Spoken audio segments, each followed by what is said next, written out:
carrier America could not afford to lose. The Pacific Ocean.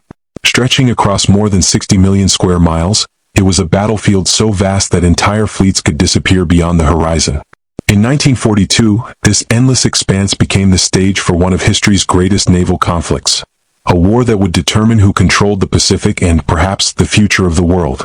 By the spring of 1942, the United States was still recovering from one of the darkest mornings in its history. December 7, 1941. Pearl Harbor. The surprise Japanese attack devastated the U.S. Pacific Fleet. Battleships burned. Aircraft exploded before they could even leave the ground. More than 2,400 Americans lost their lives in just a few hours. Across America, the shock was overwhelming. Many believed the United States had been pushed to the brink. But there was one thing the Japanese hadn't destroyed. America's aircraft carriers. It wasn't luck. The carriers simply weren't in Pearl Harbor that morning. That single twist of fate would change everything. Unlike the old battleships, aircraft carriers represented the future of naval warfare. They could strike enemies hundreds of miles away without ever seeing them. Whoever mastered carrier warfare would dominate the Pacific. At the center of this new kind of war stood one remarkable ship. USS Yorktown. Commissioned in 1937, Yorktown wasn't the largest carrier in the American fleet, nor was she the newest. But she had something more valuable. Experience. Within only a few years, Yorktown had become one of the Navy's most trusted warships. Her crew trained relentlessly. Pilots practiced takeoffs in rough seas. Mechanics learned to repair aircraft under impossible conditions. Damage control teams rehearsed fighting fires over and over until every movement became instinct. None of them realized how important those drills would soon become. After Pearl Harbor, America faced a terrifying reality. The Imperial Japanese Navy appeared unstoppable. In just months, Japan had conquered territory across Southeast Asia and the Pacific. Hong Kong, Singapore, the Philippines, Guam, Wake Island. One victory after another. Their naval commanders believed they had broken America's will to fight. Many military analysts around the world agreed. Japan possessed experienced carrier pilots, highly trained sailors, and one of the most powerful fleets ever assembled. America, meanwhile, seemed hopelessly outmatched. The U.S. Navy simply didn't have enough carriers. Every surviving carrier became priceless. Losing even one could shift the balance of power across the Pacific. Yorktown's crew understood this. They knew every mission could be their last. Yet there was little time to prepare. The war was moving fast. Only months after Pearl Harbor, Yorktown was already launching raids against Japanese positions throughout the Pacific. These weren't massive invasions. Instead, they were daring hit-and-run attacks designed to remind Japan that America was still in the fight. Every raid boosted morale back home. Newspapers celebrated every success. For Americans desperate for good news, Yorktown became a symbol of hope. But Japan wasn't standing still. Its leaders had a much bigger plan. Admiral Isoroku Yamamoto, the brilliant architect behind Pearl Harbor, understood something many of his fellow commanders ignored. America possessed enormous industrial power. If the war lasted too long, American factories would produce ships, aircraft, tanks, and weapons faster than Japan could ever hope to match. Time was Japan's greatest enemy. Yamamoto believed the only solution was to destroy America's remaining aircraft carriers before they multiplied. If he could eliminate them early, Japan might force the United States into negotiating peace. That objective became the foundation of Japan's strategy for 1942. Destroy the carriers. Destroy America's ability to fight. And win the Pacific before American industry awakened. The first opportunity came in the Coral Sea. Japanese forces moved toward Port Moresby in New Guinea, hoping to isolate Australia from American support. Stopping them became essential. Yorktown received new orders. Intercept the invasion fleet. Support the Allied forces. Prevent Japan's expansion. The mission sounded straightforward. In reality, it would become something entirely new in naval history. For the first time, opposing carrier fleets would fight without ever seeing one another. No battleships exchanging broadsides. No ships firing directly across the water. Instead, hundreds of aircraft would decide the outcome. Pilots would become the true weapons of war. The stakes couldn't have been higher. Every airplane lost mattered. Every experienced pilot was almost impossible to replace.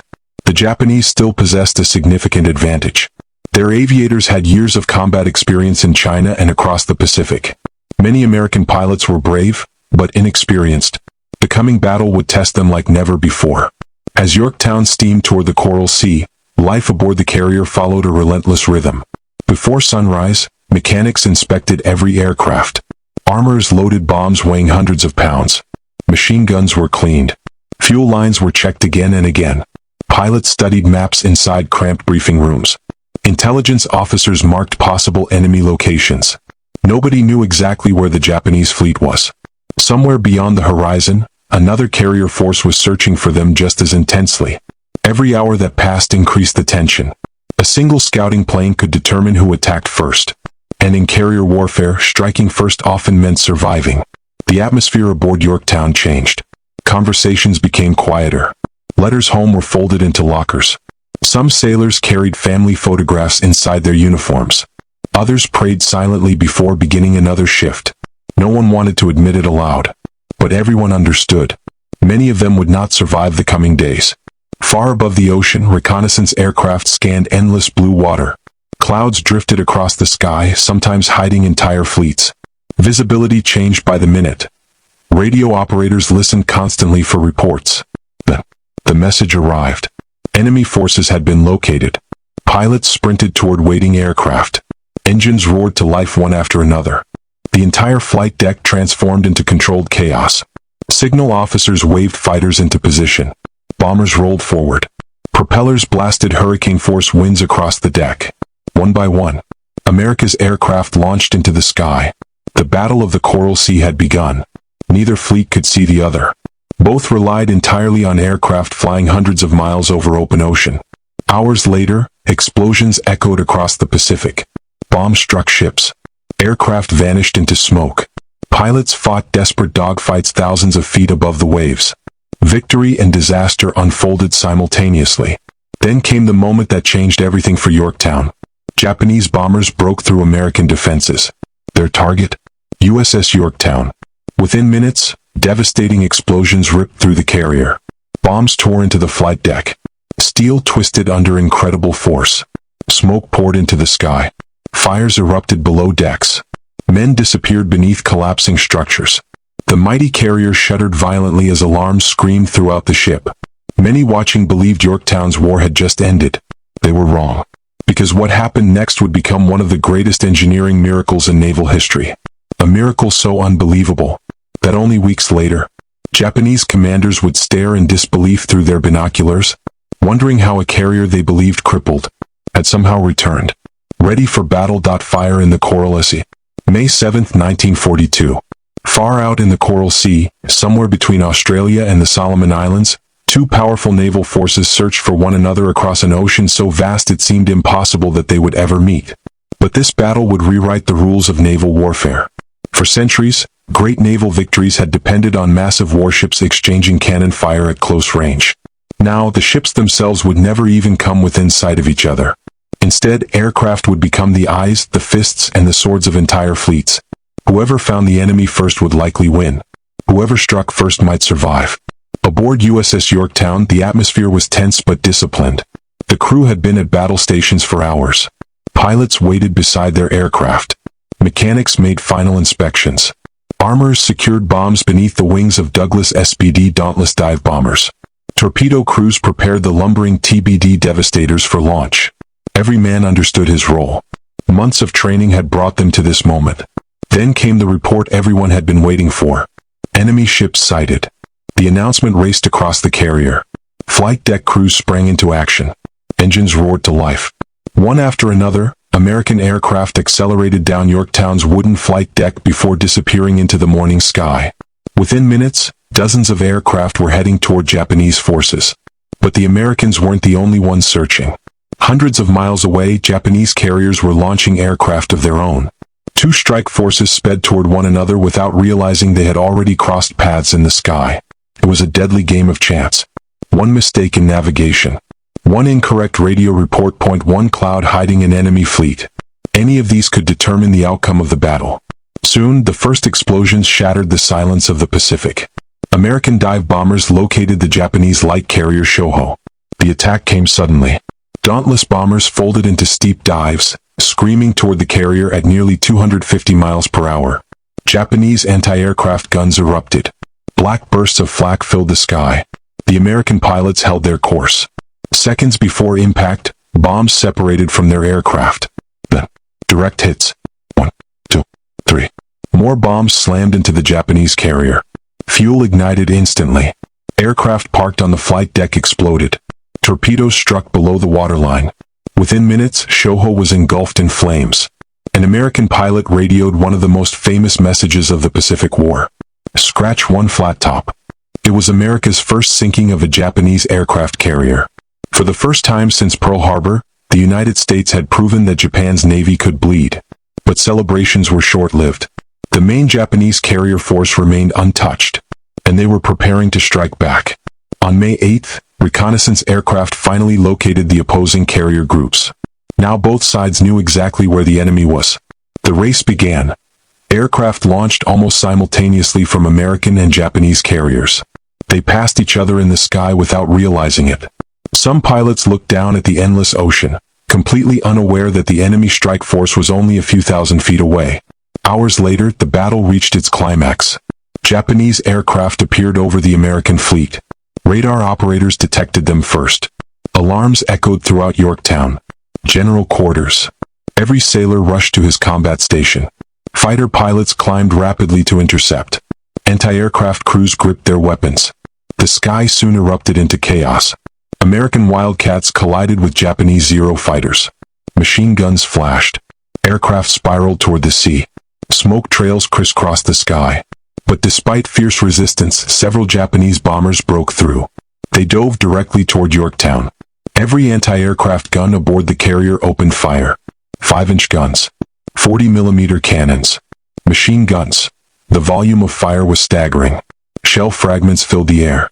Some bombers exploded before reaching their target. Others kept coming. One Japanese dive bomber began its final attack run. The pilot ignored the explosions surrounding him, ignoring the smoke, ignoring the bullets tearing through his aircraft. He stayed locked onto Yorktown. The bomb released. For a split second, everyone watched.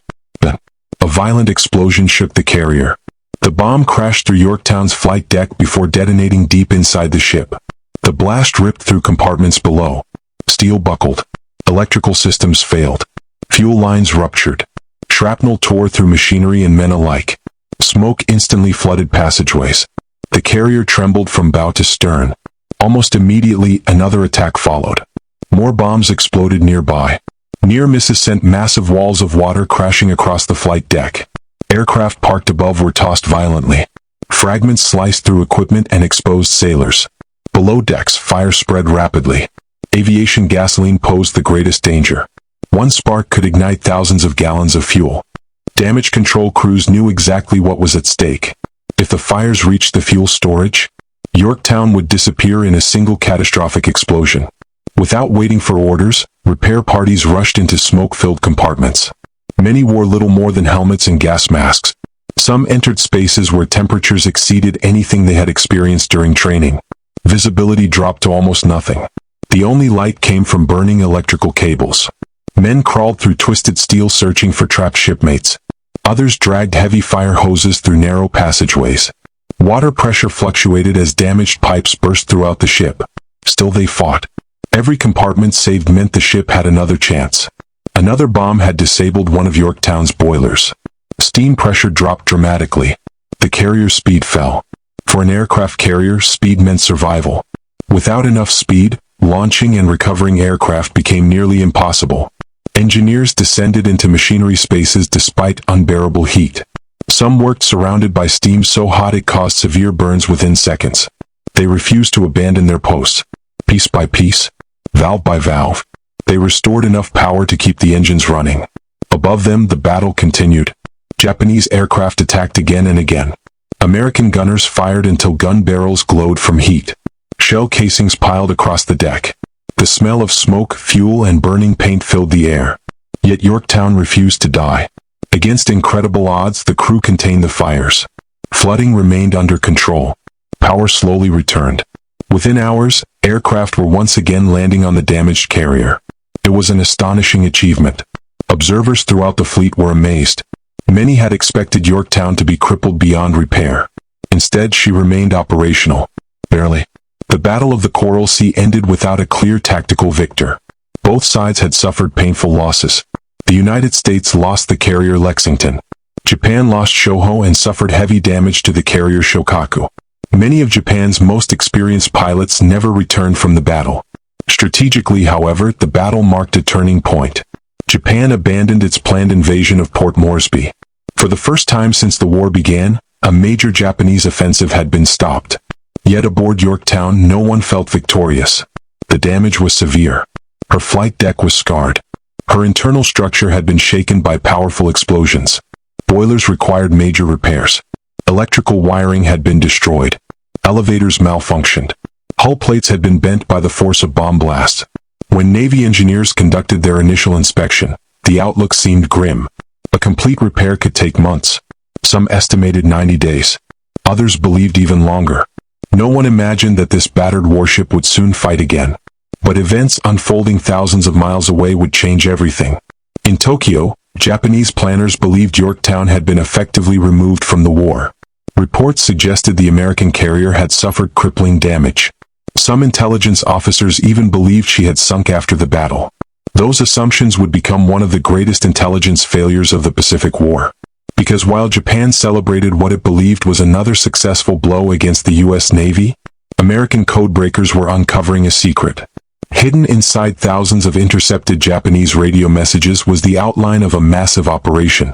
Its target? An isolated American outpost known as Midway Atoll. The Japanese believed they had one final opportunity to destroy America's remaining aircraft carriers. Their confidence rested on one critical assumption. USS Yorktown would not be there. After all, no carrier damaged as badly as Yorktown could possibly return to combat in time. It was impossible. At least, that's what the Japanese believed. Back at Pearl Harbor, however, one man was about to issue an order that many considered completely unrealistic. Repair Yorktown. Not in 3 months. Not in 30 days. Not in 2 weeks. He wanted her ready for sea. In just 72 hours. Even the Navy's most experienced engineers stared at the order in disbelief. It sounded impossible. Yet failure wasn't an option. Because if Yorktown missed the coming battle, America might lose the Pacific. Chapter 3, The Miracle at Pearl Harbor. May 27, 1942. As USS Yorktown slipped into Pearl Harbor, she looked nothing like the proud aircraft carrier that had sailed into the Battle of the Coral Sea just weeks earlier. Her once smooth flight deck was scarred with bomb craters. Steel plates were twisted.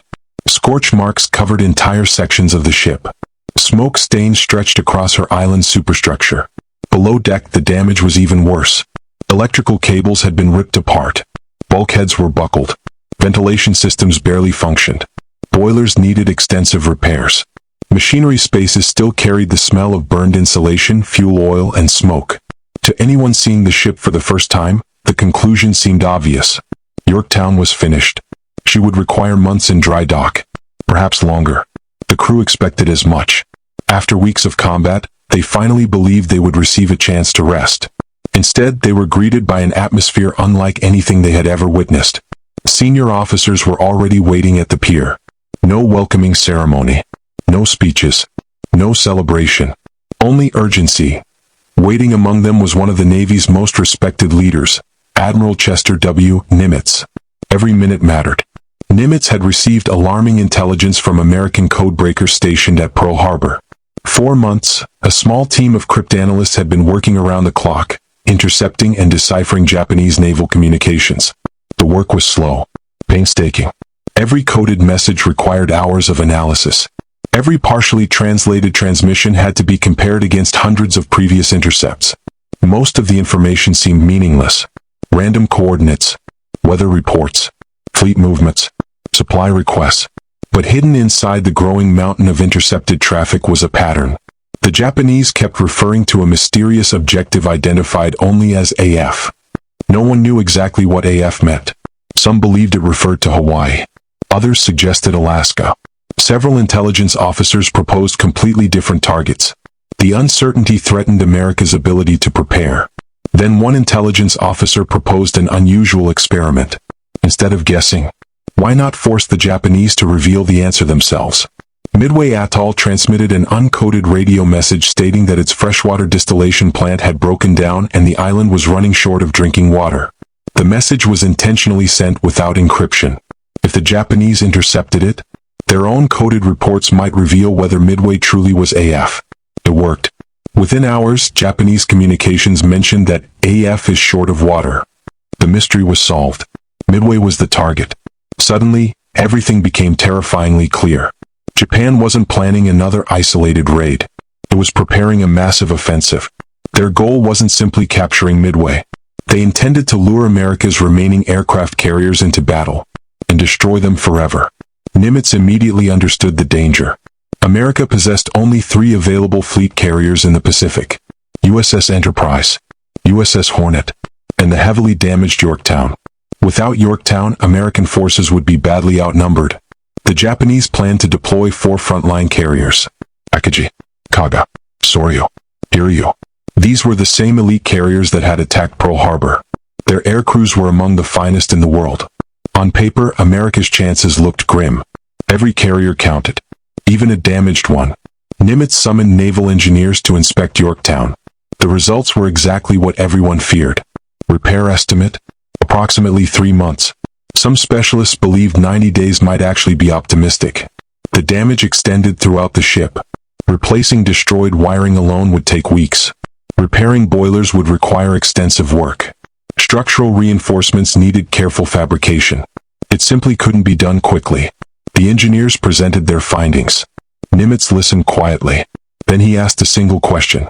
"What can you accomplish in 3 days?" The room fell silent. 3 days? Surely he meant 3 weeks. But he didn't. He meant exactly 72 hours. The order spread rapidly through Pearl Harbor. Every available worker was needed. Shipyard supervisors abandoned normal schedules. Civilian welders were called in.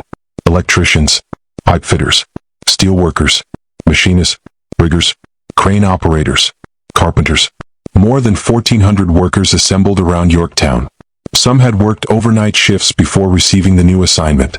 No one complained. Everyone understood what was at stake.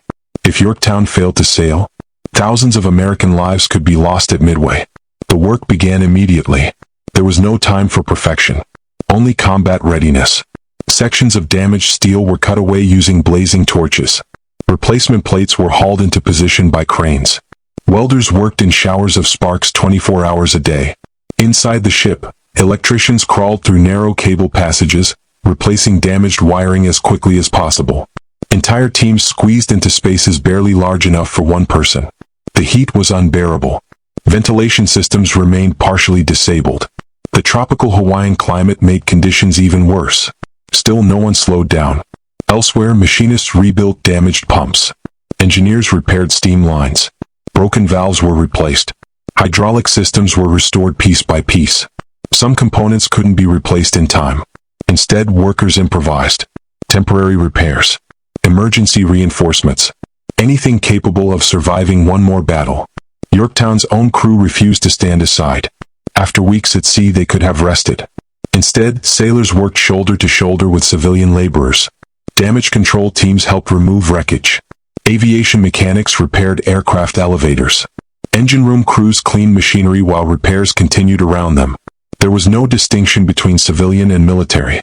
Everyone had one mission: get Yorktown back into the fight.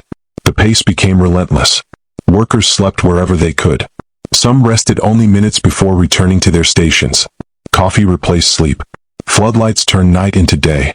The sounds of hammers echoed continuously across Pearl Harbor. Grinding wheels screamed. Steel rang beneath heavy tools. Welding torches illuminated the darkness like miniature suns.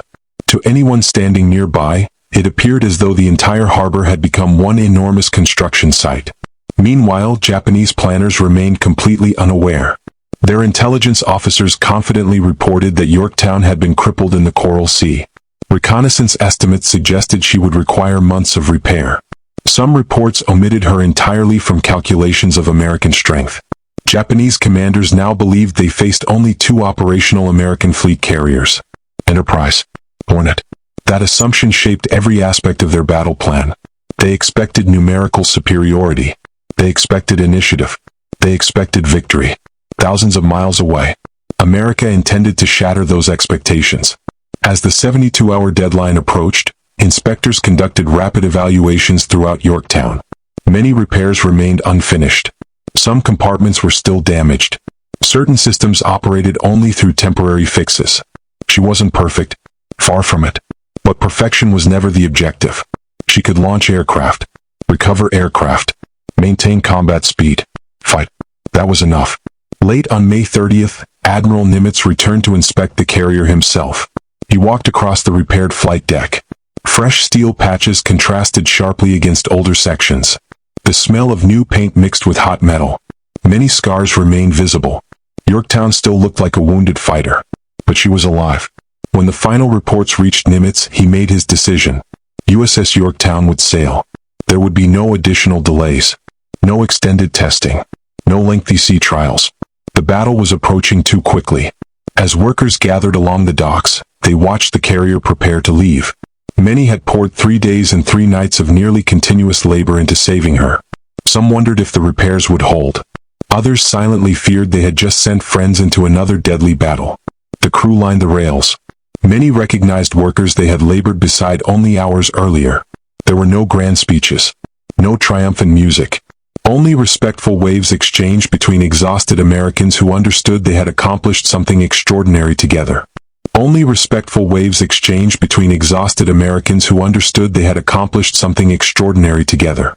As Yorktown slowly departed Pearl Harbor, few people realized they had just witnessed one of the greatest emergency repair efforts in naval history. A ship expected to spend months in dry dock had returned to combat after only 72 hours. The impossible had become reality. Out on the open Pacific, Yorktown increased speed. Her destination, Midway. Waiting there was the largest Japanese carrier force ever assembled. 4 powerful fleet carriers. Hundreds of aircraft. Thousands of experienced sailors. Their commanders believed one American carrier had already been eliminated. They would discover they were wrong. And when lookouts aboard the Japanese fleet spotted a 3rd American carrier on the horizon, many officers reportedly struggled to believe what they were seeing. How could USS Yorktown possibly be there? The answer lay behind them. In 72 extraordinary hours, that would help change the course of World War II. 72 hours that changed the war. The Pacific Ocean was calm. Too calm. As USS Yorktown sliced through the deep blue water toward Midway Atoll, there was little sign that one of the most important naval battles in history was only days away. The carrier moved at nearly full speed, but everyone aboard knew the truth. Beneath the freshly painted steel, behind the repaired bulkheads, inside the patched machinery spaces, Yorktown was still wounded. The emergency repairs at Pearl Harbor had made her battle-ready, but not battle-perfect. Some pipes were only temporarily reinforced. Electrical systems remained vulnerable. Several compartments still bore the scars of the Coral Sea. The engineers understood that another direct hit might expose weaknesses that normally would have been repaired over months. Yet no one aboard complained, because every sailor knew why they were there. If Yorktown stayed in Pearl Harbor, the United States might lose Midway. And if Midway fell, the war in the Pacific could take a very different turn. As Yorktown raced west, another battle was already being fought, one that involved no bombs, no torpedoes, and no aircraft. It was a battle of intelligence. Hidden inside a secure basement at Pearl Harbor, American codebreakers continued intercepting Japanese naval communications. Every decoded message confirmed what Admiral Chester Nimitz had hoped. The Japanese believed they held every advantage. They thought surprise was on their side. Even more importantly, they believed Yorktown was out of action. Japanese planners estimated that only 2 American fleet carriers, Enterprise and Hornet, could possibly oppose their operation. That assumption seemed perfectly reasonable. After all, Yorktown had suffered heavy bomb damage at the Coral Sea. No navy in the world could repair such extensive damage in only 3 days. Or so they believed. The confidence inside Japanese headquarters grew stronger with every passing day. Their commander, Admiral Isoroku Yamamoto, had designed an incredibly ambitious operation. It involved nearly 200 ships spread across thousands of miles of ocean. Battleships, heavy cruisers, destroyers, submarines, support vessels. Most importantly, 4 elite aircraft carriers, Akagi, Kaga, Soryo, and Hiryu. Together, these 4 carriers formed the famous First Air Fleet, the same force that had devastated Pearl Harbor just 6 months earlier. Their pilots were veterans. Many had flown combat missions across China for years before the Pacific War even began. Their confidence bordered on certainty. To them, Midway would simply become another victory. But confidence can become dangerous. The Japanese operation had grown so large and so complex that coordination became increasingly difficult. Ships were spread across enormous distances. Communication relied on carefully timed radio silence. Several task forces were hundreds of miles apart. Yamamoto believed his opponents would react exactly as he predicted. He expected American carriers to rush toward Midway after the island was attacked. Then, the Japanese carriers would destroy them. Only afterward would Japan invade the island itself. It was an elegant plan, but it depended on one critical assumption, that the Americans didn't know what was coming. In reality, they knew almost everything. Meanwhile, aboard Yorktown, preparations continued around the clock. Pilots studied aerial photographs of Midway. Navigation officers reviewed maps repeatedly. Weather reports were analyzed. Fuel consumption was carefully calculated. Every bomb, every torpedo, every gallon of aviation fuel had to be accounted for. Unlike battles closer to land, there would be no nearby supply base. Whatever Yorktown carried would have to last through the battle. The flight deck remained a hive of activity. Mechanics inspected aircraft engines late into the night. Each radial engine contained hundreds of moving parts. One faulty spark plug, one damaged fuel line, could cost a pilot his life. Armorers carefully attached 1,000-pound bombs beneath dauntless dive bombers. Torpedo crews prepared the aging TBD Devastators. Although already considered outdated, the Devastators remained America's primary torpedo aircraft. Their crews understood they would face terrible odds. Few expected to return. Even the fighter pilots knew they were outnumbered. The Japanese Mitsubishi Zero had already earned a fearsome reputation. Fast, agile, deadly. Many American pilots respected the Zero's capabilities. Others feared them. Still, no one intended to back down. Life aboard Yorktown settled into an uneasy routine. Meals were brief. Sleep was limited. Conversations often returned to home. Some sailors talked about wives waiting in California. Others spoke about parents back east. Several had enlisted only months earlier. For many, Midway would be their first major battle. Yet something unusual united the crew. They carried enormous pride. Only days before, shipyard workers at Pearl Harbor had performed what many believed impossible. More than 1,400 Americans had worked without rest to save their ship. Every weld, every repaired cable, every patched bulkhead represented someone else's sacrifice. Yorktown wasn't simply another carrier anymore. She had become proof of American determination. No one aboard wanted that effort to be wasted. On June 2nd, Yorktown joined the other American carriers. USS Enterprise, USS Hornet. For the first time since Coral Sea, the three carriers operated together. Task Force 16 and Task Force 17 quietly maneuvered northeast of Midway. Radio silence became absolute. No unnecessary transmissions. No lights at night. Even smoking on exposed decks was restricted. The fleet intended to remain invisible. Somewhere beyond the horizon, the Japanese were approaching. Neither side knew the exact location of the other. The Pacific once again became a giant game of hide and seek. Only this time, the prize was the future of the war. June 3rd. American reconnaissance aircraft from Midway finally spotted elements of the approaching Japanese fleet. The long-expected invasion had begun. Bombers launched from Midway that evening. The attack achieved little. Most bombs missed. The Japanese fleet continued advancing. But the reports confirmed something crucial. The enemy was exactly where American intelligence predicted. Admiral Nimitz's gamble had paid off. Now came the difficult part. Waiting. The American carriers remained hidden northeast of Midway. Their crews knew Japanese aircraft could appear at any moment. The tension became almost unbearable. Every distant engine noise caused sailors to scan the sky. Every radar contact demanded immediate attention. Hours passed. Nothing happened. Then came dawn. June 4th, 1942. One of the most important mornings in military history. Before sunrise, Japanese aircraft launched toward Midway. More than 100 bombers and fighters thundered off the decks of Akagi, Kaga, Soryu, and Hiryu. Their mission seemed straightforward. Destroy the American airfield. Prepare the island for invasion. From the Japanese perspective, everything was proceeding exactly according to plan.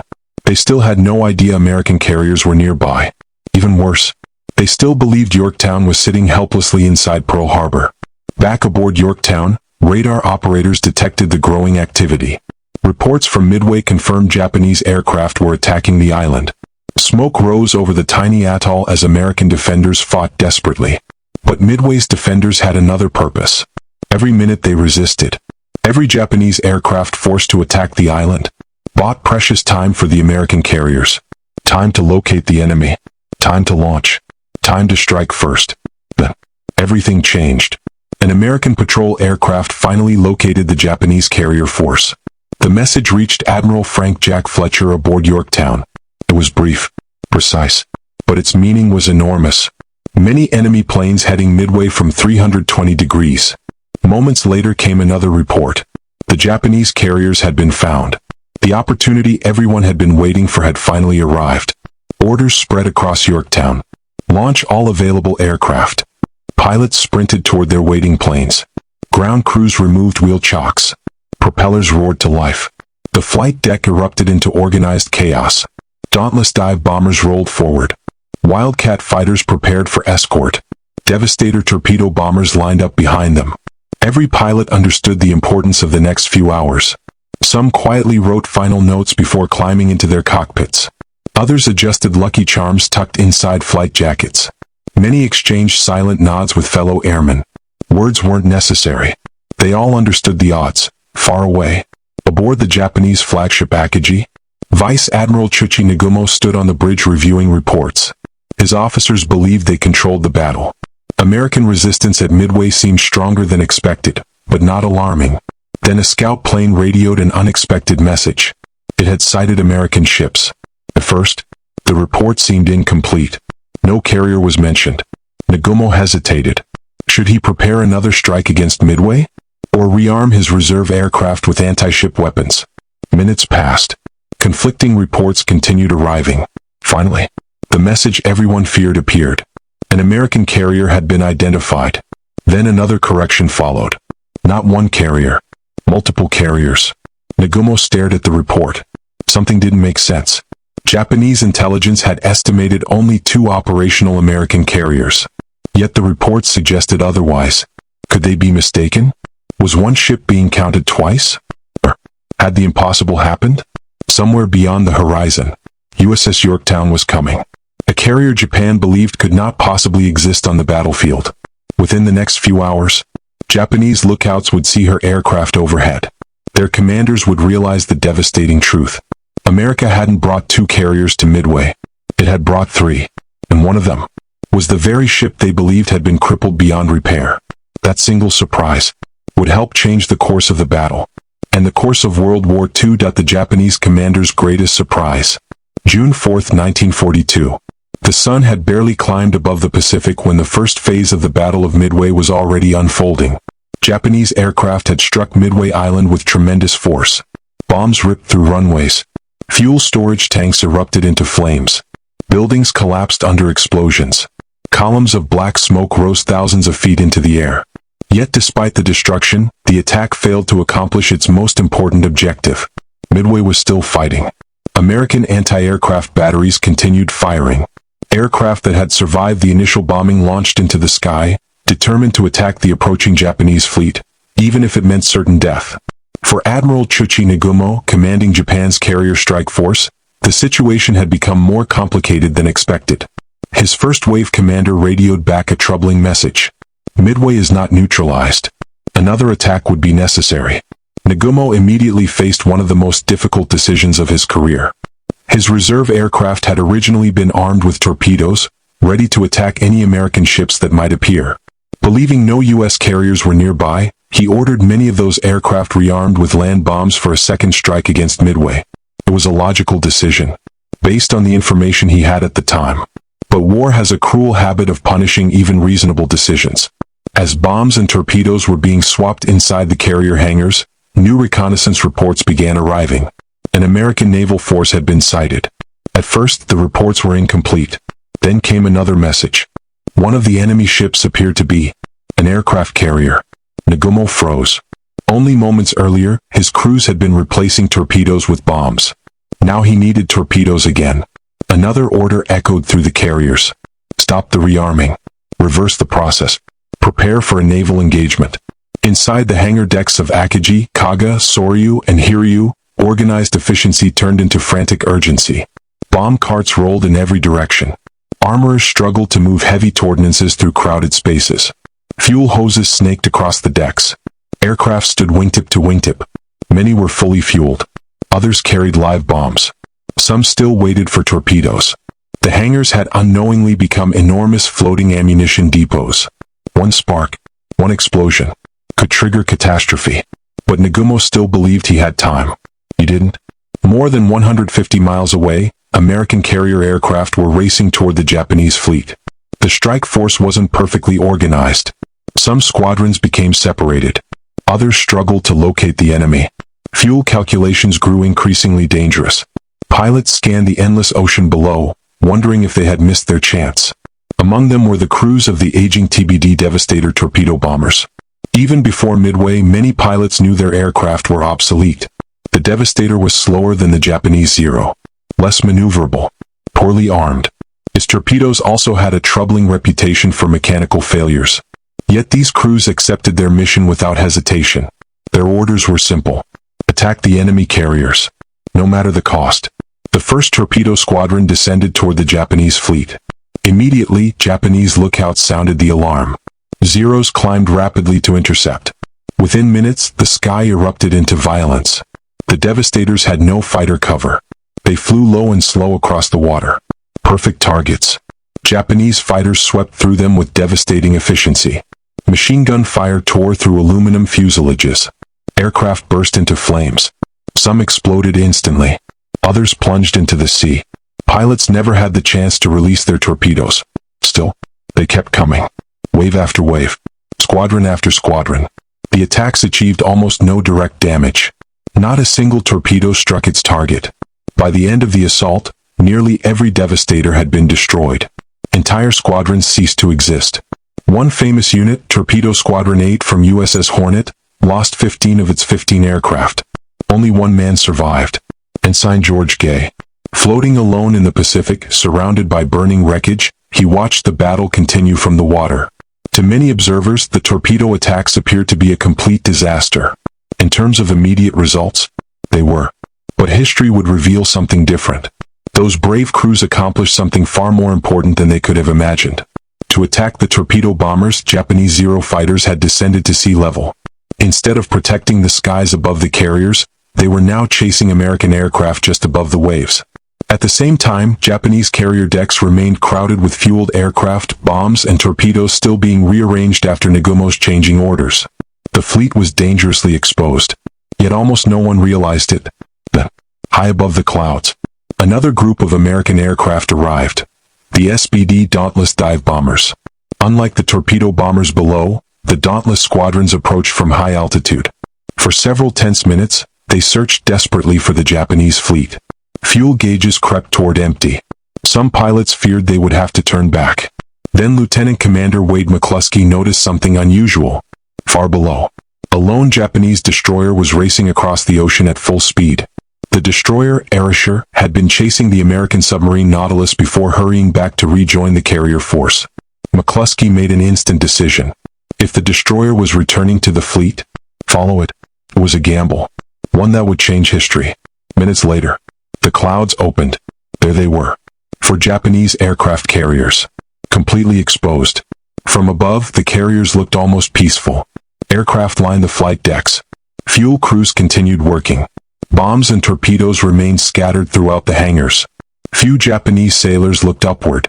They never expected danger from directly overhead. At almost the exact same moment, dive bombers from Enterprise and Yorktown began their attacks. Sirens echoed across the Japanese fleet. Lookouts pointed skyward. Too late. The Dauntless folded into near-vertical dives. Air brakes screamed. The aircraft plunged toward their targets at terrifying speed. Anti-aircraft guns opened fire. Black bursts of flak filled the sky.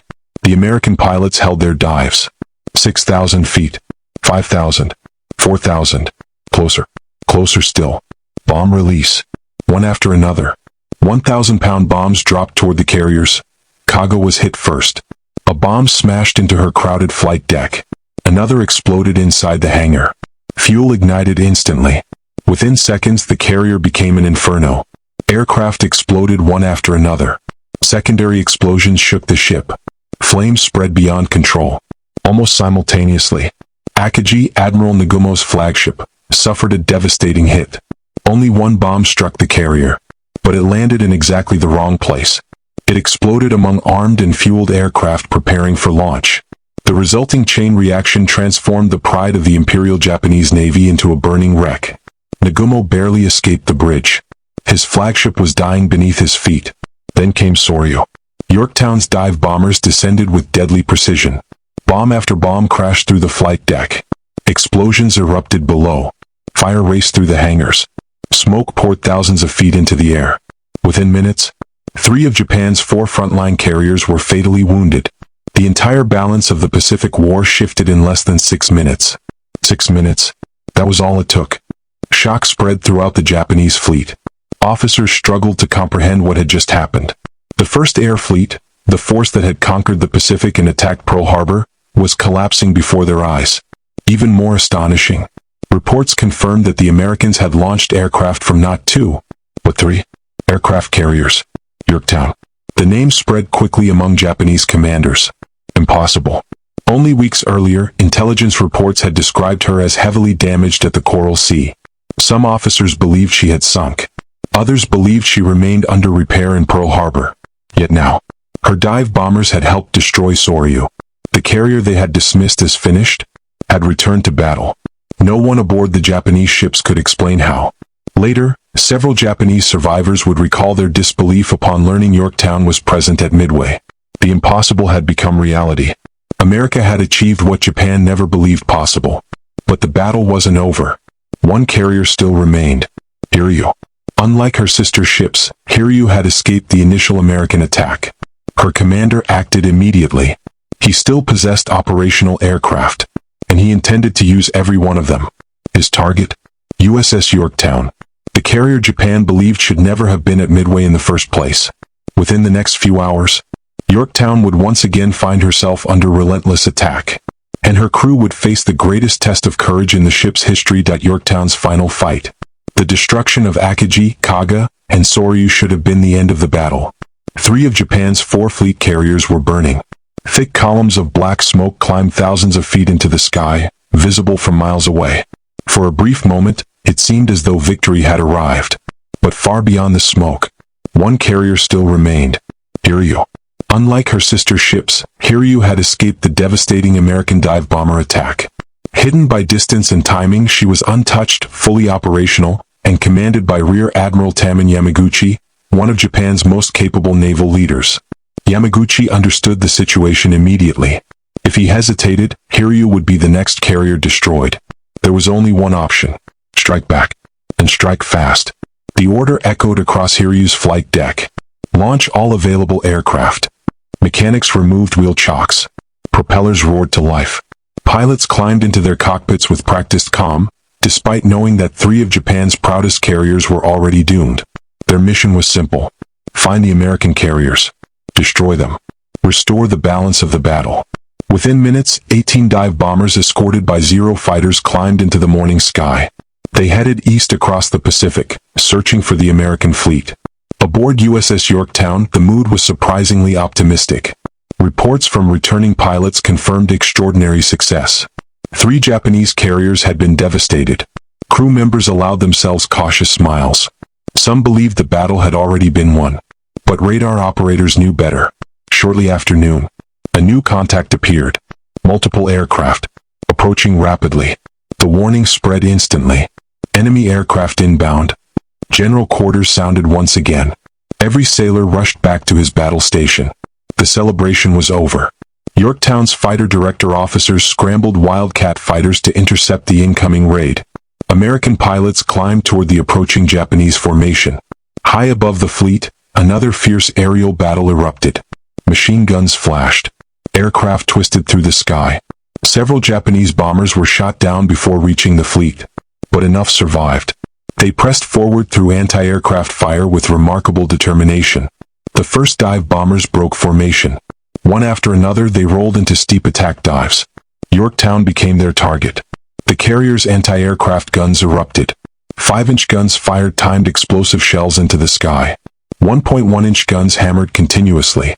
.50 caliber machine guns rattled without pause. The volume of fire was overwhelming. Explosions surrounded the attacking aircraft.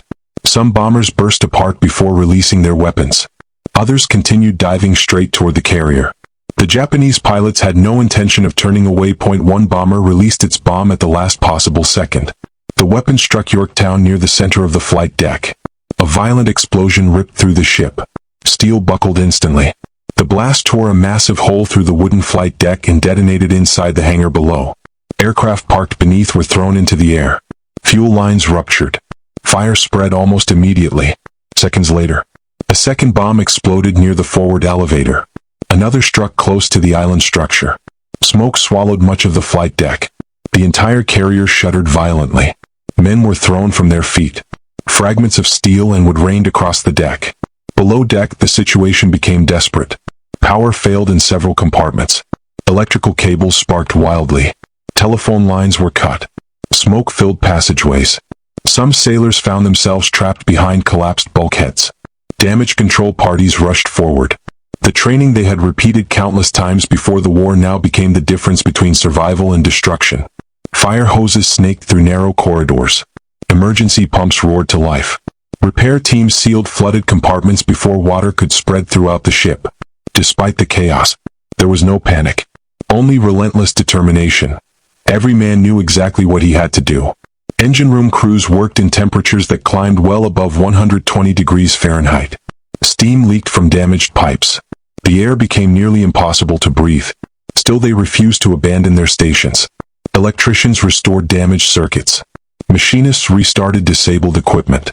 Medical corpsmen treated wounded sailors wherever they found them. Some worked while bombs were still exploding overhead. Minutes passed. Then something remarkable happened. The fires began to die down. Flooding was brought under control. Power slowly returned. Yorktown's speed increased once again. To Japanese observers circling above, the carrier still appeared alive, still moving, still fighting. The surviving Japanese pilots returned to Hiryu and delivered encouraging news. They believed they had severely damaged one American carrier. Some even reported that it had stopped dead in the water. Aboard Hiryu, optimism returned. Yamaguchi believed the Americans now had only 2 operational carriers remaining. He prepared another strike. Neither he nor his pilots realized something extraordinary had happened. The ship they had attacked had already recovered enough to resume operations. Yorktown refused to die.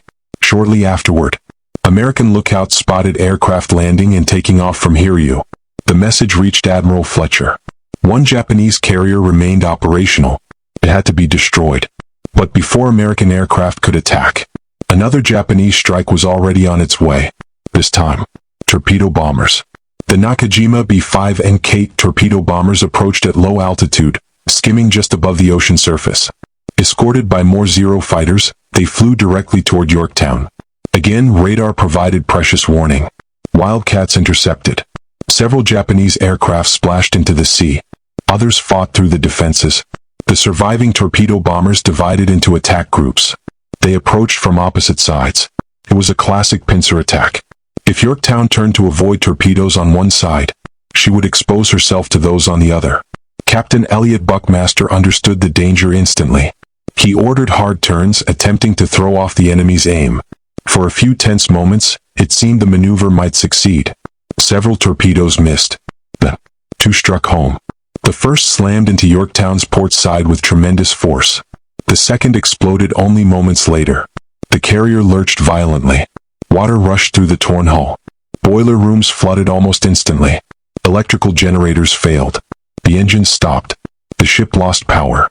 This time, the damage was catastrophic. Yorktown slowed, then stopped. The carrier listed sharply to port. Inside, compartments flooded faster than repair crews could respond. Lights flickered and went out. Elevators froze in place. Communication systems failed across much of the ship. Captain Buckmaster calmly assessed the situation. His crew had performed miracles all day, but now the flooding threatened the ship itself. He gave the order no commanding officer ever wants to give. Prepare to abandon ship. Across Yorktown, sailors climbed onto the flight deck carrying wounded shipmates. Some paused only long enough to lower injured men into waiting life rafts. Others jumped directly into the Pacific. Despite the destruction surrounding them, The evacuation remained astonishingly orderly. There was no stampede, no panic. Years of discipline held. Within minutes, more than 2,000 officers and sailors had left the carrier. Many turned back while floating in the water. They watched their ship listing heavily but still refusing to sink.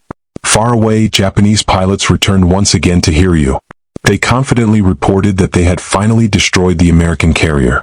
Celebrations broke out among some air crews. At last, the mysterious third carrier had been eliminated. But even this report contained a remarkable misunderstanding. The Japanese believed they had sunk 2 different American carriers during the day. First one, then another. In reality, they had attacked Yorktown twice.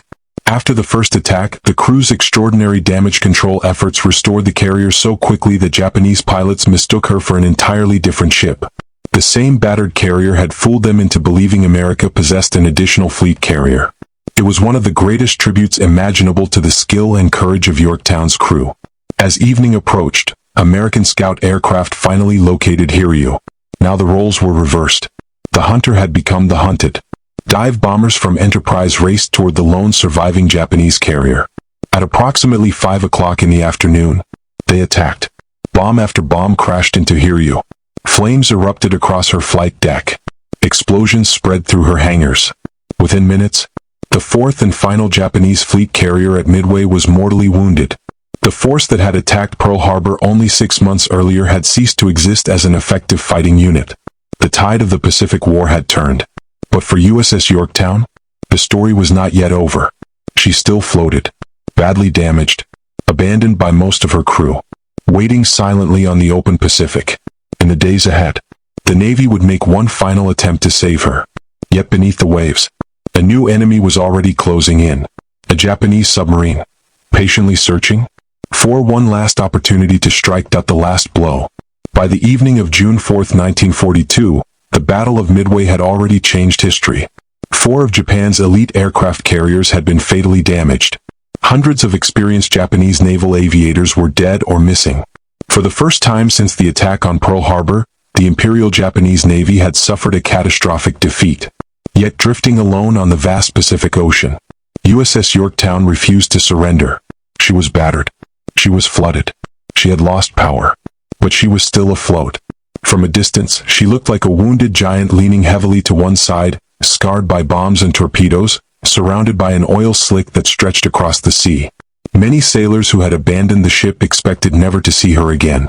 Yet throughout the night, reports continued arriving. Yorktown had not sunk.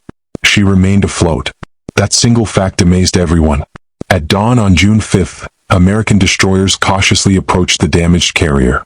Smoke still drifted from parts of the ship. The list to port remained severe. But naval architects studying the damage believed something extraordinary. Yorktown might actually be saved. It was an astonishing possibility. Only a day earlier she had survived bomb attacks. Then she had survived 2 torpedo hits. Now, despite all of that punishment, the carrier still floated. The Navy decided to try one more time. If Yorktown could be repaired again, America would recover one of its most valuable warships. The order was given. A volunteer salvage crew would return aboard. The request was dangerous. No one knew whether hidden fires still burned below deck. No one knew if flooded compartments might suddenly collapse. No one could guarantee that unexploded bombs or ammunition wouldn't detonate. Even so, hundreds of sailors volunteered. Not because they were ordered, because they refused to abandon their ship. To them, Yorktown was more than steel and machinery. She was home. Many had served aboard her for years. Some had crossed half the Pacific together. Others had survived Coral Sea only weeks earlier. Now they intended to save her once again. Small boats carried repair crews back to the silent carrier. Climbing aboard was like entering a ghost ship. The familiar sounds of engines and aircraft were gone. No propellers turned. No announcements echoed through loudspeakers. Only the gentle movement of the ocean and the creaking of damaged steel broke the silence. Inside the ship, the destruction was overwhelming. Passageways were dark. Electrical systems remained dead. Water filled lower compartments. Broken pipes hung from ceilings. Equipment lay scattered across the decks. Yet immediately the repair work resumed. Portable pumps were lowered into flooded spaces. Temporary generators restored limited electricity. Damage control teams inspected every compartment one by one. Divers examined the torn hull below the waterline. Engineers calculated how much flooding could be removed without upsetting the ship's balance. Hour after hour, the list slowly began to decrease. Hope returned. Some officers even believed Yorktown could eventually be towed back to Pearl Harbor. The impossible seemed possible once again. The Navy assigned the ocean-going tug USS Vireo to tow the damaged carrier. Steel cables thicker than a man's arm were secured between the two ships. Slowly, carefully, the long journey east began. Destroyers formed a protective screen around the convoy. Aircraft from Midway continued searching for any remaining Japanese forces. Most American commanders believed the danger had passed. The great carrier battle was over. But beneath the surface of the Pacific, another threat remained.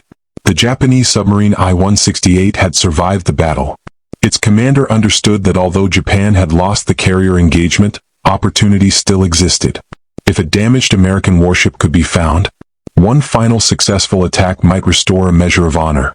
Moving silently beneath the waves, I-168 approached the American formation. The submarine's crew remained patient.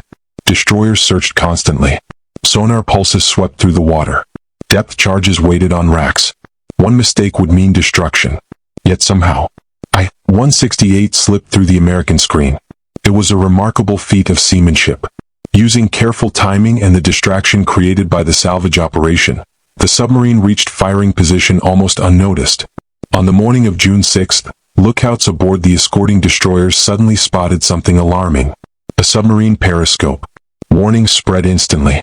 But it was already too late. Inside I-168, the command was given. Fire. Four torpedoes surged through the water. Their white wakes raced toward the American ships. Seconds later, the first explosion struck the destroyer USS Hammond, which had been positioned alongside Yorktown to provide power and assist with repairs. The blast tore through the destroyer's hull. Within moments, Hammond began sinking. Then came another explosion. A torpedo smashed into Yorktown. Another followed. The carrier shuddered violently. The carefully controlled flooding returned with terrifying speed. The entire salvage operation collapsed within seconds. The scene turned chaotic. Hammond broke apart rapidly.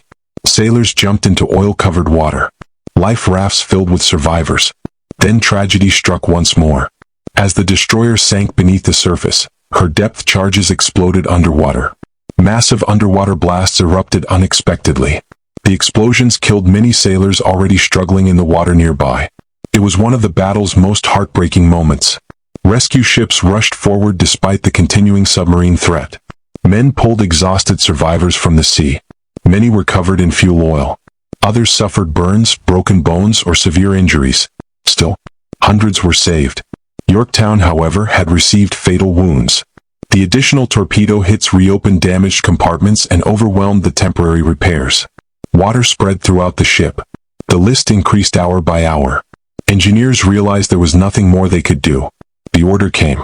Abandon the salvage effort. This time, there would be no second miracle. Throughout June 6th and into June 7th, Yorktown fought one final battle against the sea itself. No enemy aircraft circled overhead.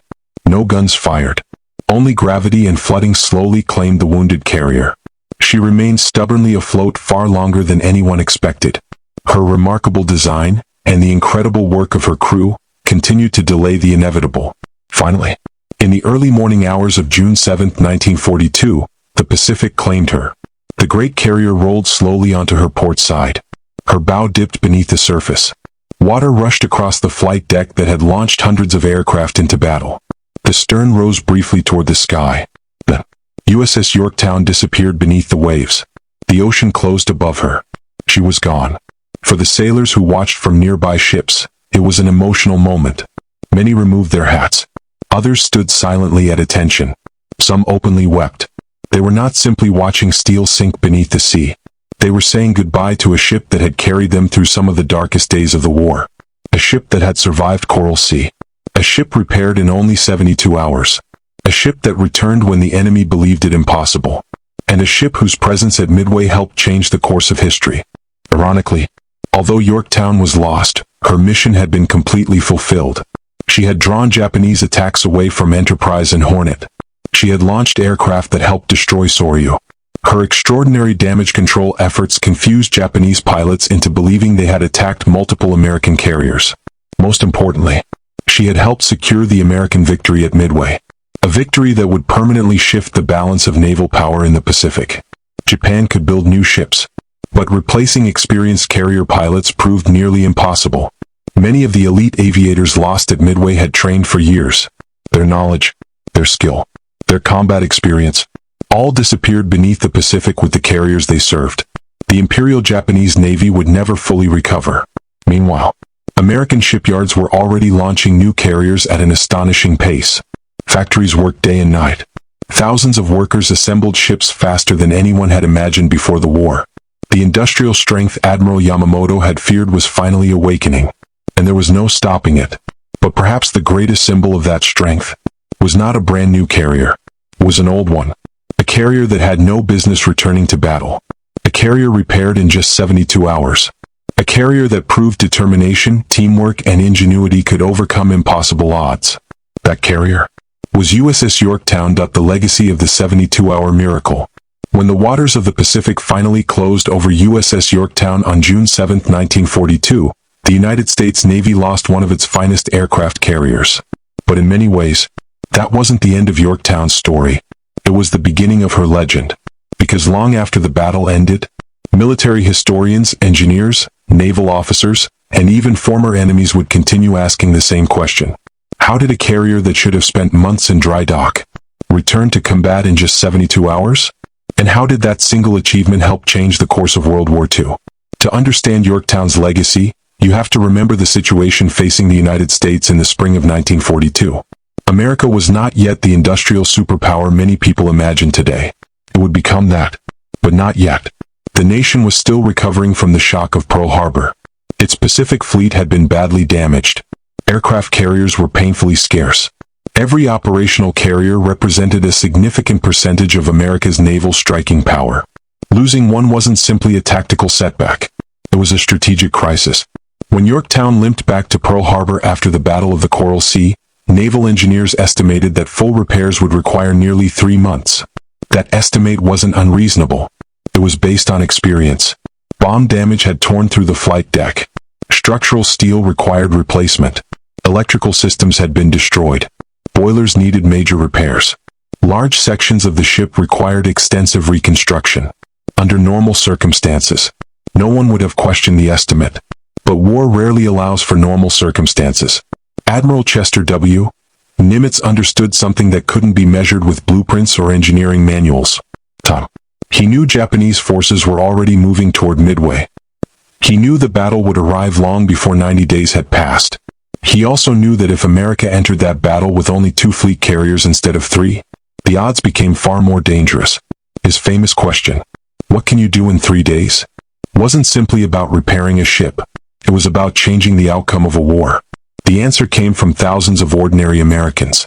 Civilian welders, electricians, machinists, pipe fitters, crane operators, steel workers, Navy engineers, and Yorktown's own exhausted crew.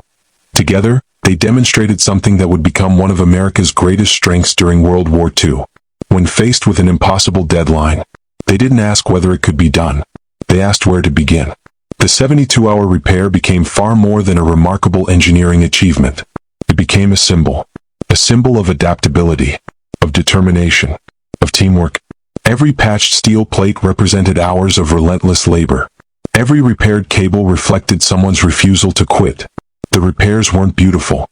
They weren't permanent, but they worked. And in war, sometimes good enough today is infinitely more valuable than perfect next month. The Japanese never saw it coming.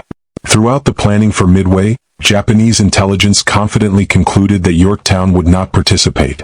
The assumption appeared completely logical. No navy had ever repaired a carrier so quickly. The possibility wasn't seriously considered. That mistake had enormous consequences. Because strategy depends upon accurate information, Japanese commanders expected to face 2 American carriers. Instead, they faced 3. That unexpected third carrier complicated every decision Admiral Chuchi Nagumo made on June 4th. It increased the number of American aircraft. It divided Japanese attention. It created uncertainty during the most critical hours of the battle. Perhaps most importantly, it forced Japan to fight an opponent stronger than intelligence had predicted. History often turns on surprisingly small details. Sometimes, those details are measured in 72 hours. There is another reason Yorktown continues to fascinate historians. It wasn't only repaired quickly. It also survived punishment that would have destroyed many other warships. At Midway, she absorbed multiple bomb hits. Her crew controlled devastating fires. They restored propulsion. They resumed flight operations. Then she endured 2 torpedo hits. Even after the order to abandon ship, she refused to sink. When salvage crews returned, they discovered the carrier still floating. They even believed she could be saved. Only the later submarine attack by I-168 finally sealed her fate. That incredible resilience spoke not only to the quality of American shipbuilding, but also to the extraordinary skill of Yorktown's damage control teams. Many naval historians point to those sailors as some of the unsung heroes of Midway. Pilots often receive the headlines. Dive bombers became famous for destroying Japanese carriers. But without damage control crews, Yorktown would never have remained in the fight long enough to matter. Every firefighter, every engineer, every electrician, every machinist, they fought a different kind of battle. A battle against flooding, against fire, against collapsing steel, against time itself. The victory at Midway reshaped the Pacific War. Before June 1942, Japan controlled the initiative. Its navy expanded across the Pacific almost without interruption. After Midway, everything changed. The Imperial Japanese Navy lost 4 fleet carriers, hundreds of experienced pilots, countless mechanics, highly trained maintenance crews, command personnel, aircraft that could not quickly be replaced. The losses reached far beyond ships. Japan lost years of accumulated experience. America, meanwhile, continued producing carriers at an astonishing pace. New Essex-class carriers entered service. Escort carriers rolled from shipyards. Thousands of new naval aviators completed training. The balance of power shifted steadily toward the United States. Many historians describe Midway as the turning point of the Pacific War. Not because it ended the conflict. Far from it. The war would continue for more than 3 difficult years. But after Midway, Japan increasingly fought on the defensive. The momentum had changed. And Yorktown helped make that possible.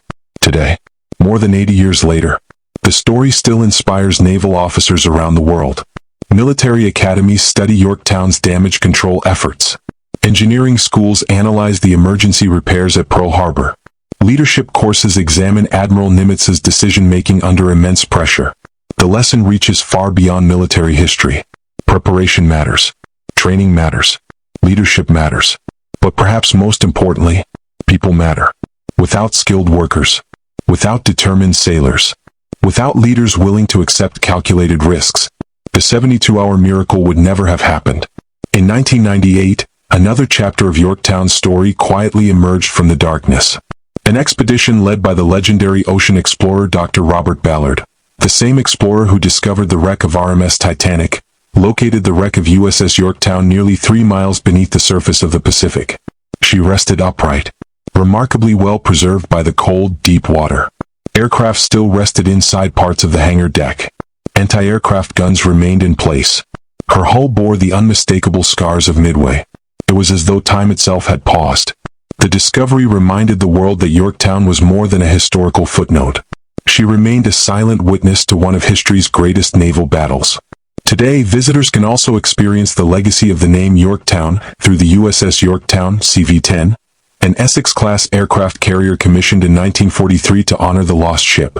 Unlike her predecessor, CV-10 survived the war and now serves as a museum in Charleston, South Carolina. Every year, thousands of visitors walk her decks. Many arrive knowing little about the original Yorktown. They leave understanding that behind every famous battle are thousands of ordinary people whose determination shaped extraordinary events. So, did 72 hours really change history? Most historians believe the answer is yes. Had Yorktown remained in Pearl Harbor, the Battle of Midway would have looked very different. Fewer American aircraft would have reached the Japanese fleet. Japanese commanders would have faced fewer threats. Their decisions may have unfolded differently. History offers no guarantees, but it does offer probabilities. And Yorktown's presence increased America's chances precisely when the nation needed them most. The miracle wasn't that steel was welded faster than expected. The miracle wasn't that boilers were patched. or that electrical cables were replaced. The true miracle was what thousands of determined people accomplished together when failure simply wasn't acceptable. In only 72 hours, they returned a crippled warship to combat. They surprised an enemy that believed the impossible could never happen. They helped secure one of the greatest naval victories in history. And in doing so, they reminded the world of a timeless truth. Wars are not won by machines alone. They are won by the courage, the skill, and the determination of the people who refuse to give up. USS Yorktown sailed into the Battle of Midway carrying fresh welds, patched steel, temporary repairs, and thousands of hopes. She never returned, but because she sailed, the course of the Pacific War changed forever. And more than 8 decades later, her story continues to remind us that sometimes the difference between defeat and victory is not measured in months or weeks, but in just 72 hours. Chapter 9, The Enemy Who Couldn't Believe Their Eyes. For the men aboard the Japanese carriers on the morning of June 4, 1942, the battle had begun exactly as expected. American aircraft from Midway had attacked repeatedly, but with little success. Most of the incoming bombers had been shot down or driven away. The Imperial Japanese Navy still possessed 4 of the finest aircraft carriers in the world. Confidence remained high. Many officers believed victory was only hours away. Their intelligence reports had reinforced that confidence for weeks. The Americans, they believed, could oppose them with only 2 fleet carriers. USS Enterprise, USS Hornet, USS Yorktown, according to Japanese intelligence, was out of the war. Some reports described her as heavily damaged after the Battle of the Coral Sea. Others suggested she would require months of repairs. A few officers even believed she had sunk after leaving the battlefield. Regardless of the exact report, the conclusion was the same. Yorktown would not appear at Midway. It simply wasn't possible. That assumption became one of the most expensive intelligence failures in modern naval history. As Japanese scout aircraft searched the horizon that morning, their reports began arriving aboard Admiral Chuchi Nagumo's flagship, Akagi. At first, everything seemed routine. Enemy ships had been sighted. Then another report followed. The American force included an aircraft carrier. Nagumo immediately understood the danger. His reserve strike aircraft, already being rearmed for another attack on Midway, would have to be prepared for anti-ship operations instead. Orders changed. Bombs were removed. Torpedoes brought back. Crews rushed through crowded hangars trying to reverse their work. Minutes later, a second report arrived. Another American carrier had been identified. Now the situation became even more complicated. The Japanese had expected carriers, but something still didn't seem right. As more reports filtered in, officers attempted to identify the enemy force. Enterprise. Certainly. Hornet. Most likely. Then came the possibility that left many commanders confused. There appeared to be a third carrier. Some believed the scout pilot had counted the same ship twice. Others suspected an identification error. A few dismissed the report entirely. After all, where could a third carrier have come from? America simply didn't have one available. Or so they believed. When the first American airstrikes crashed into Akagi, Kaga, and Soryu, confusion quickly turned into chaos. Smoke engulfed the fleet. Communications became increasingly difficult. Officers struggled to gather accurate information while explosions rocked their ships. Yet even amid the chaos, one mystery persisted. How many American carriers were actually present? As surviving Japanese pilots returned from attacking the American fleet later that afternoon, they reported damaging a large aircraft carrier. Hours afterward, another strike reported attacking what appeared to be another carrier. The reports seemed to confirm that America possessed more carriers than expected. What the Japanese pilots didn't realize was extraordinary. They hadn't attacked 2 different carriers. They had attacked Yorktown twice. Following the first bombing attack, Yorktown's damage control crews restored enough power and speed that she looked, from the air, like an entirely different operational carrier. To exhausted Japanese pilots viewing the battle through smoke, anti-aircraft fire, and the stress of combat, it appeared that one damaged carrier had disappeared, and another had taken its place. That mistaken impression further reinforced the illusion that the Americans had more strength than anticipated. In the years after the war, Japanese officers reflected on the Battle of Midway with remarkable honesty. Many admitted that intelligence failures played a crucial role in Japan's defeat. Several factors contributed. The Japanese underestimated American code breaking. They overestimated the secrecy of their own operations. And perhaps most importantly, They underestimated America's ability to recover from setbacks. Yorktown became the perfect example. From the Japanese perspective, repairing a heavily damaged carrier in just 72 hours bordered on the impossible. Japanese naval shipyards were highly skilled, but even they understood the enormous complexity of repairing a modern fleet carrier. Replacing structural steel, repairing boilers, restoring electrical systems, inspecting aviation fuel lines, testing aircraft elevators. Normally these tasks required weeks or months. The Americans ignored what was considered normal. Instead of completing every repair, they completed every repair that mattered. Yorktown didn't leave Pearl Harbor in perfect condition. She left in fighting condition. That difference changed everything. Historians today often point to one overlooked aspect of the 72-hour repair. It wasn't only about speed. It was about priorities. The engineers at Pearl Harbor understood that Yorktown didn't need to look new. She needed to launch aircraft, recover aircraft, steam at combat speed, fight. Every unnecessary repair was postponed. Every essential system received immediate attention. It was an exercise in disciplined decision-making under extreme pressure. That philosophy would later become standard practice in military logistics around the world. Japanese planners also learned another painful lesson. Intelligence is never perfect. When commanders begin treating assumptions as facts, they invite disaster. Throughout the Midway operation, Japan relied on estimates that were never fully verified. Those estimates shaped deployment plans, carrier assignments, aircraft loadouts, even the timing of attacks. When one of those assumptions proved wrong, the entire plan began to unravel.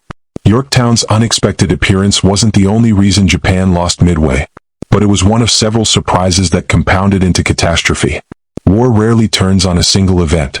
Instead, history often changes when multiple small surprises arrive at exactly the wrong moment. Yorktown was one of those surprises. For the American sailors aboard Yorktown, however, there was little time to appreciate what they had accomplished. Most never knew how shocked the Japanese had been. They were too busy fighting fires, repairing machinery, launching aircraft, saving wounded shipmates. Only years later did many veterans realize just how significant their presence at Midway had been. By simply arriving, they had altered the calculations of an entire enemy fleet. That is perhaps Yorktown's greatest legacy. Not merely surviving long enough to fight, but forcing one of the world's most powerful navies to confront something it believed impossible. Sometimes, the greatest weapon in war is not firepower. It is making your opponent believe something cannot happen, right before you prove that it can. Why the 72-hour repair changed naval warfare forever. History often remembers battles through numbers.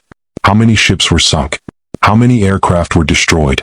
How many lives were lost? But sometimes, the most important moments in history cannot be measured by statistics alone. They are measured by decisions. One decision to stay. One decision to fight. One decision to believe that the impossible can still be accomplished. The story of USS Yorktown is one of those moments. More than 80 years have passed since the Battle of Midway, yet military historians continue to study those extraordinary 72 hours at Pearl Harbor. Not because they were miraculous in a supernatural sense, but because they represented something far more powerful. Preparation meeting opportunity. Leadership meeting courage. Skill meeting determination. Together, they produced one of the most influential victories in naval history. When Admiral Chester W. Nimitz ordered Yorktown repaired in only 3 days, he wasn't gambling recklessly. He understood the risks. He knew the carrier would not be fully restored. He knew temporary repairs could fail under combat conditions. He knew another bomb or torpedo might expose weaknesses that months of shipyard work would normally eliminate. Yet he also understood another truth. A damaged carrier in battle was infinitely more valuable than a perfect carrier sitting in dry dock. Leadership often requires choosing between imperfect options. There was no ideal solution, only the best available one. That decision reflected a principle that military leaders still teach today. Speed can be as decisive as strength. Sometimes acting quickly with limited resources creates opportunities that waiting for perfection never will. Yorktown became the living proof of that principle.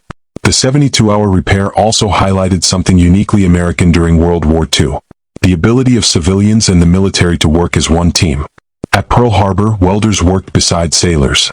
Electricians crawled through damaged compartments alongside Navy engineers.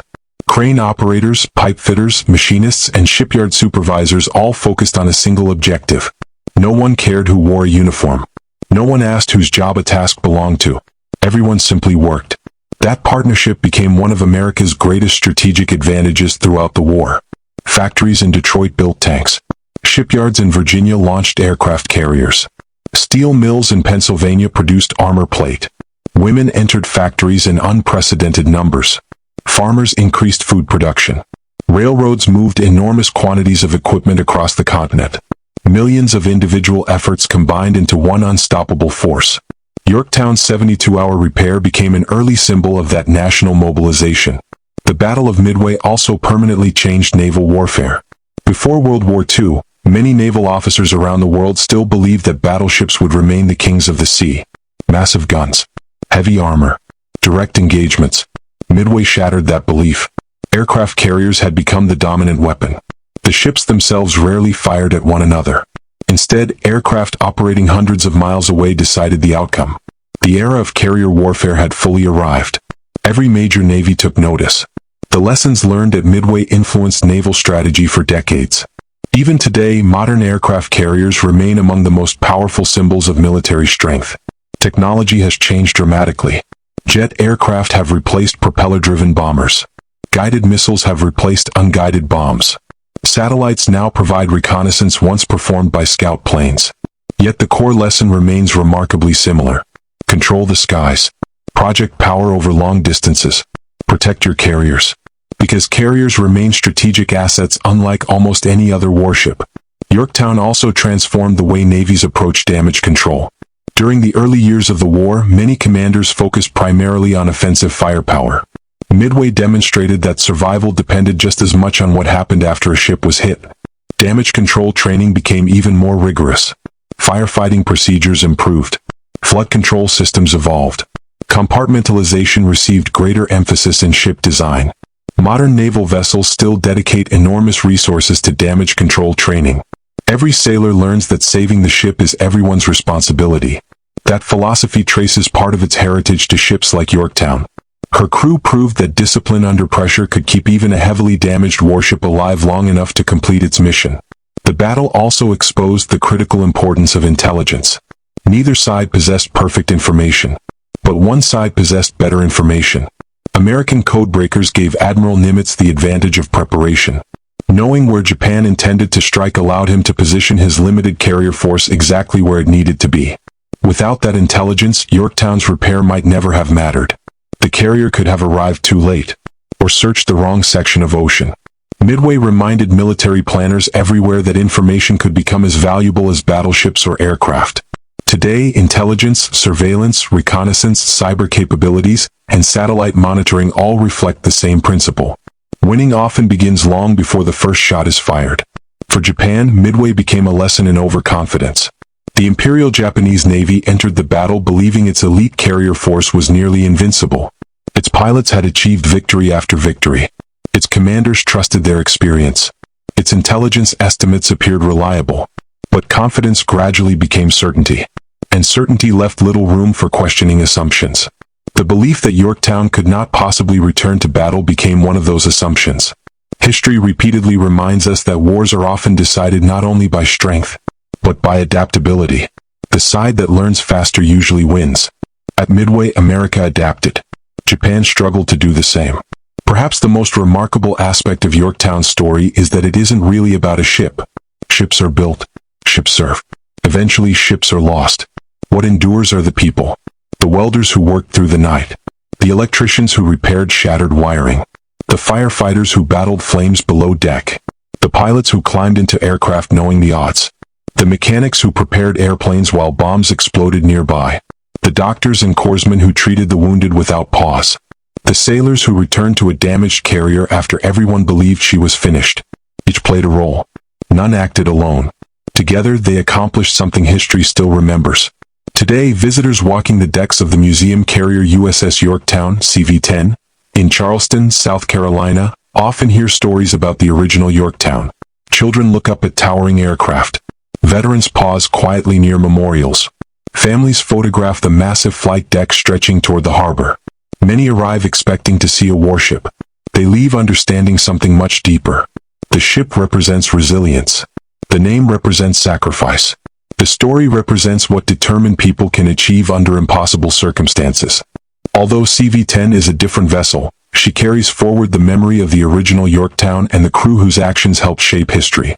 In 1998, when explorer Dr. Robert Ballard located the wreck of the original USS Yorktown nearly 3 miles beneath the Pacific Ocean, the discovery captivated the world. There she rested, silent, upright, remarkably preserved by the cold depths. Aircraft still occupied parts of the hangar. Paint remained visible on sections of the hull. The scars of Midway could still be seen. The wreck was more than an archaeological discovery. It was a time capsule. A reminder that beneath those waters rested not only steel, but the memory of thousands of men who had fought one of history's most decisive battles. Out of respect, the wreck remains a protected military grave site. It is not merely a shipwreck. It is a memorial. So, what ultimately defeated Japan at Midway? Was it American dive bombers? Yes. Was it code breaking? Absolutely. Was it leadership? Without question. But woven through every one of those successes is another story. The story of a carrier that should never have been there. A carrier that Japanese commanders confidently removed from their calculations. A carrier repaired in only 72 hours because thousands of Americans refused to accept that impossible was the final answer. Had Yorktown remained in Pearl Harbor, history would almost certainly have unfolded differently. No one can say exactly how. History offers possibilities, not certainties. But her presence gave America additional aircraft, additional flexibility, and another fighting chance at the exact moment it mattered most. Sometimes, history turns not because one side possesses overwhelming strength, but because one side finds a way to place one more ship, one more squadron, one more opportunity, on the battlefield. The story of USS Yorktown is ultimately a story about resilience. Not the resilience of steel. Steel bends. Steel burns. Steel sinks. The true resilience belonged to the people. People who worked without sleep. People who fought without surrender. People who believed that determination could overcome time itself. That belief carried Yorktown back into battle. That belief surprised an empire. That belief helped secure one of the greatest naval victories in American history. And more than 8 decades later, it continues to remind us that the greatest force in war is not always found in weapons. Sometimes, it is found in ordinary people accomplishing extraordinary things together. Because in June of 1942, the difference between defeat and victory, between expectation and surprise, between history as it happened, and history as it might have been, was measured in just 72 hours. Thank you for watching. If you enjoyed this documentary, consider subscribing for more cinematic stories of World War II naval history and the battles that changed the world.